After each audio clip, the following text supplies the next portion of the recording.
नमस्कार विद्यार्थी मित्रांनो, माझं नाव रोहित आणि आजच्या या करंट अफेअर्सच्या व्हिडिओमध्ये तुमचे स्वागत आहे. आज आहे 12 जानेवारी 2021 आणि आजच्या या व्हिडिओमध्ये मी तुमच्यासाठी घेऊन आलो आहे 15 महत्त्वाचे प्रश्न आणि त्यांची उत्तरे. या व्हिडिओमध्ये विचारलेल्या सर्व प्रश्नांच्या रिलेटेड इन्फॉर्मेशन आणि फॅक्ट्ससुद्धा मी तुम्हाला सांगणार आहे. त्यामुळे हा व्हिडिओ लक्षपूर्वक बघा. सर्वात पहिला प्रश्न आहे की नुकत्याच कोणत्या देशात SJ-182 विमान अपघातामुळे 62 प्रवाशांचा मृत्यू झाला? ऑप्शन आहेत इंडोनेशिया, जपान, चीन आणि अमेरिका. तर विद्यार्थी मित्रांनो, या प्रश्नाचे उत्तर आहे ऑप्शन क्रमांक ए, इंडोनेशिया. श्रीविजया एअरचा SJ-182 हा विमान जकार्तावरून पोशियानाकडे जायला निघाला होता. पण टेक ऑफ नंतर काहीच मिनिटात एअरपोर्टपासून 19 मिनिटाच्या अंतरावर हे विमान पाण्यामध्ये बुडाले आणि त्यातील 50 प्रवासी आणि 12 क्रू मेंबर्सचा मृत्यू झाला. दुसरा प्रश्न आहे की पंतप्रधान नरेंद्र मोदी यांनी 12 जानेवारी रोजी व्हिडिओ कॉन्फरन्सिंगद्वारे कितव्या राष्ट्रीय युवा संसद महोत्सवाला संबोधित करणार आहेत? ऑप्शन आहेत पहिल्या, दुसऱ्या, तिसऱ्या की चौथ्या. तर या प्रश्नाचे उत्तर आहे ऑप्शन क्रमांक बी, दुसऱ्या. पंतप्रधान श्री नरेंद्र मोदी 12 जानेवारी रोजी दुसऱ्या राष्ट्रीय युवा संसद महोत्सवाच्या कार्यक्रमास व्हिडिओ कॉन्फरन्सिंगद्वारे संबोधित करणार आहेत. या राष्ट्रीय युवा संसद महोत्सवाचा हेतू मतदानास पात्र असलेल्या 18 ते 25 वर्षातील तरुणांचे विचार ऐकणे असा आहे. तिसरा महत्त्वाचा प्रश्न आहे की नुकताच जागतिक हिंदी दिवस कधी साजरा केला गेला होता? 10 जानेवारी, 1 जानेवारी, 28 डिसेंबर की 5 जानेवारी? तर विद्यार्थी मित्रांनो, या प्रश्नाचे उत्तर आहे 10 जानेवारी. नुकताच जागतिक हिंदी दिवस 10 जानेवारी रोजी साजरा केला गेला होता. जागतिक हिंदी दिवसाप्रमाणेच आपल्या देशात 14 सप्टेंबरला राष्ट्रीय हिंदी दिवस देखील साजरा केला जातो. चौथा प्रश्न आहे की कोणत्या दिवशी संरक्षण संशोधन व विकास संस्था DRDOचा स्थापना दिन साजरा केला जातो? ऑप्शन आहेत 1 जानेवारी, 31 डिसेंबर, 2 जानेवारी की 28 डिसेंबर? तर या प्रश्नाचे उत्तर आहे ऑप्शन क्रमांक ए, 1 जानेवारी.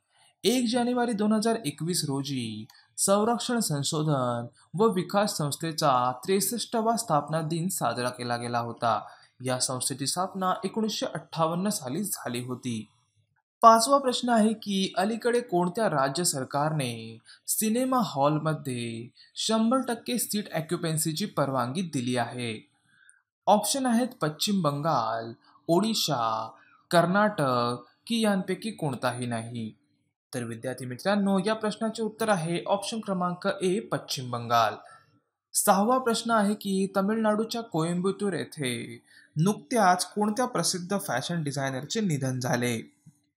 ऑप्शन आहेत मनीष मल्होत्रा, सत्य पॉल, रोहित बाल की मनीष अरोडा? तर या प्रश्नाचे उत्तर आहे ऑप्शन क्रमांक बी, सत्य पॉल. सत्य पॉल हे 79 वर्षाचे होते. त्यांनी अनेक ब्रँड गारमेंट्स कंपनीसाठी कपडे डिझाईन केले आहेत.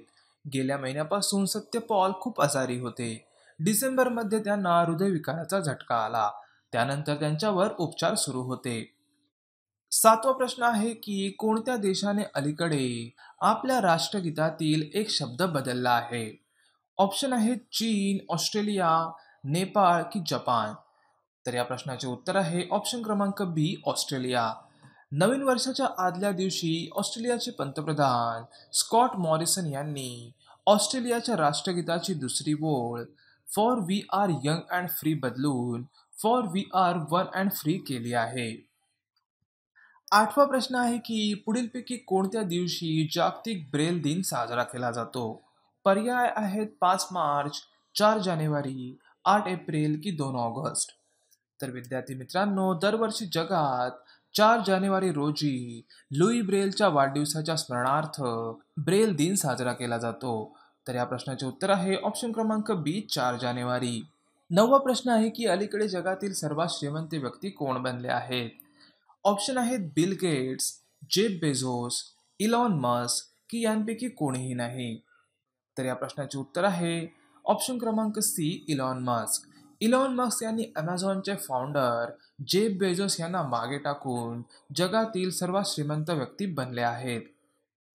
10वा प्रश्न आहे की नुकताच केंद्र सरकारने लडाखमधील कोणत्या नदीवर 8 जलविद्युत प्रकल्पांची मंजुरी दिली आहे? पर्याय आहेत व्यास नदी, रावी नदी, सिंधू नदी की यांपैकी कोणतीही नाही. तर या प्रश्नाचे उत्तर आहे ऑप्शन क्रमांक सी, सिंधू नदी. पुढील महत्त्वाचा प्रश्न आहे की खालीलपैकी कोणत्या तारखेपासून फास्टॅग हे देशातील सर्व वाहनांसाठी अनिवार्य केले गेले होते? पर्याय आहेत 5 जानेवारी 2021, 10 जानेवारी 2021, 1 जानेवारी 2021 की 14 जानेवारी 2021. तर या प्रश्नाचे उत्तर आहे 1 जानेवारी 2021.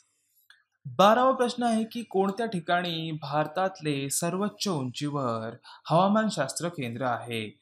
पर्याय आहेत कोलकाता, नवी दिल्ली, इटानगर की लेह. तर या प्रश्नाचे उत्तर आहे ऑप्शन क्रमांक डी, लेह. समुद्री सपाटीपासून 3500 मीटर उंचीवर लडाख केंद्रशासित प्रदेशातल्या लेह शहरात भारतातले सर्वोच्च उंचीवर एक हवामानशास्त्र केंद्र उघडण्यात आले आहे.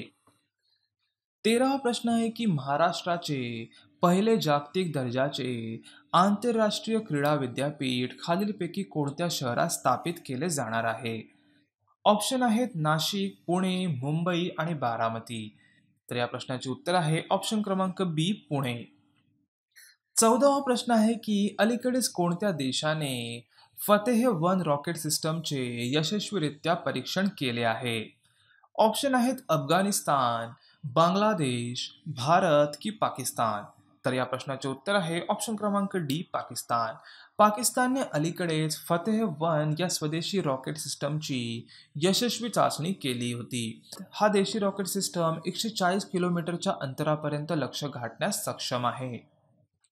15वा आणि शेवटचा प्रश्न आहे की कोणत्या व्यक्तीने भारतीय पोलाद प्राधिकरण मर्यादित म्हणजे स्टील ऑथॉरिटी ऑफ इंडिया याचे नवीन अध्यक्ष म्हणून पदभार स्वीकारला?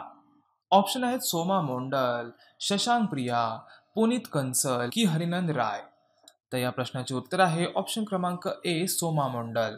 सोमा मंडल यांनी 1 जानेवारी 2021 पासून स्टील ऑथॉरिटी ऑफ इंडियाचे नवीन अध्यक्ष म्हणून पदभार स्वीकारला.